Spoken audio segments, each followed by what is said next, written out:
My name is Linda Firor, and I'm the mother of a 15-year-old daughter who has autism. I'm Joni Major, and I'm the proud mother of Ed Major, a 28-year-old young man who has autism and cognitive delay. My name is Melissa Gonzalez. I am here to speak about my son Alex, who will be 19 this month in a couple of days. And he is a young adult that has an autistic spectrum disorder known as Asperger's.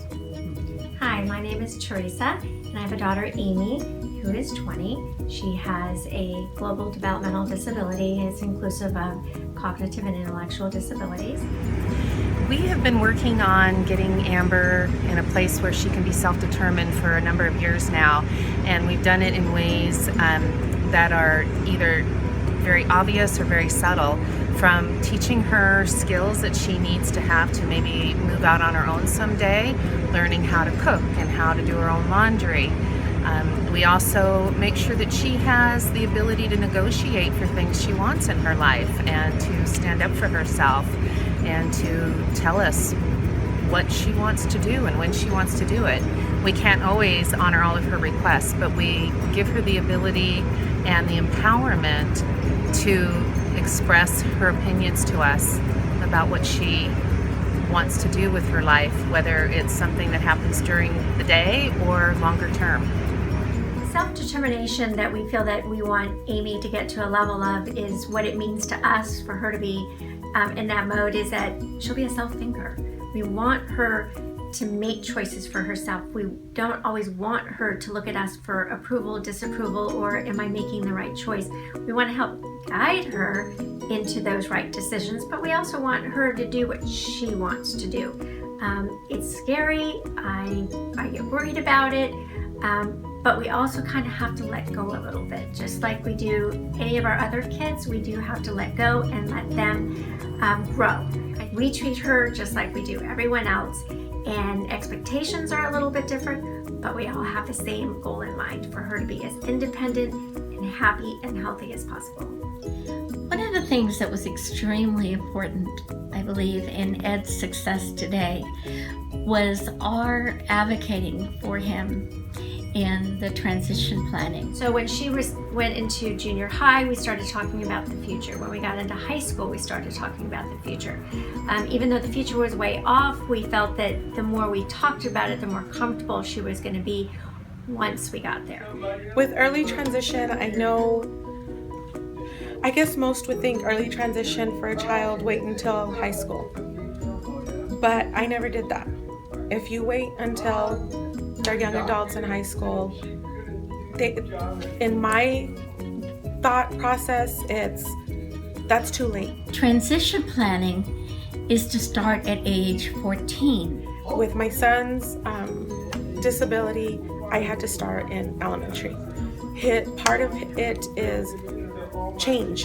Transition is change.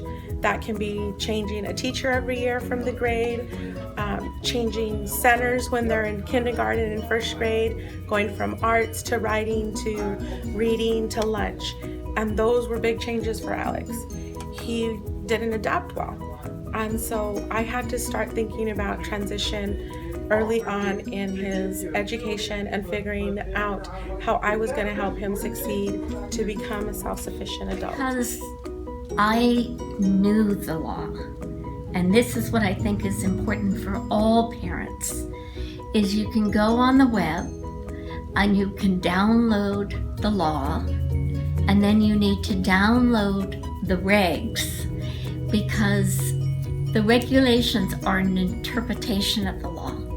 So you want to look to see what the law will provide. Started talking about and thinking about Amber's transition to adulthood really when she was in middle school. What Amber's going to do long term has weighed on our minds really since she was first diagnosed, to be honest. But it was in middle school that we started to take a real hard look at where she's going to be when she graduates from high school.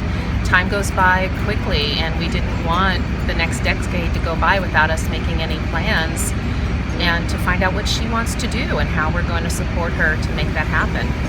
And fortunately, they had wonderful resource people at Canada Laurel. And one of his teachers set up a program, a little coffee service. And so by the sophomore year in high school, he was already incorporated into this small business that was that was on campus. The kids would, run the little coffee shop, deliver the coffee and things like that. So his sophomore year, he's working in the coffee shop. By his junior year, his advocate, Mr. Stokel, had him out looking at working in EGs.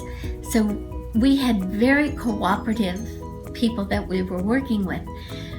But we had to say, these are the things that we want Ed to participate in. We had to decide when they said to us, he can have a job at EG's, but we can't provide him transportation. Mm-hmm. That's not a barrier. Ed got on a bicycle and bicycled from Canada Laurel High School to EG's. Amy was going to let us know what was going to be the best for her. But we wanted to give her all the tools and comfort knowing what to expect, because it does take a long process for her to understand what was coming in the future. And it's more that we talked about it within the school's IEP, with her counselors, and with her case manager through DDD. It was very helpful that she knew what her progress was going to be over the next 3, 4, maybe even 5 years. So it's real important to get out there and talk with those counselors, talk with your program manager, find out all the opportunities. Don't miss out on summer programs, because the summer programs are very important to our kids and young adults to continue those skills and looking towards the future even during summer break. And we worked with Voc Rehab, and fortunately we were able to connect with WorkAbiity. If you're going to have the support of an agency, there's a responsibility on their part to help with learning skills of resume, interviewing, clothing to wear, speech that you use. All these things were things that Ed needed to learn so that he could use them in finding a job. So tips I would have for other parents who are looking into transition at this time is to, first of all, really advocate in the IEP that you work out with your kiddos' teachers and the school systems. It's real important to get a transition plan into the IEP. For us, one of the most important things was to get involved in organizations in the community that work with kids with autism or whatever disability that your child has. There's a lot of knowledge out there, and you don't know what you don't know until you start asking questions. Doing a lot of research, and I know it can be very overwhelming, but if you just pick at it a little at a time, then you start building this knowledge base that empowers you to know what the next steps are going to be in helping to make that transition for your child successfully. Self-determination in regards to myself or my child. Basically, it's about getting to where you feel you want to be, to where you need to be, and not waiting for people to hold your hand, not waiting for parents, educators, anyone to basically just hold your hand through the entire thing. You have to be strong. You have to know what you want. You have to realize that you can do it. It doesn't matter your disability. It doesn't matter your heritage, your economic situation. We can all achieve our dreams.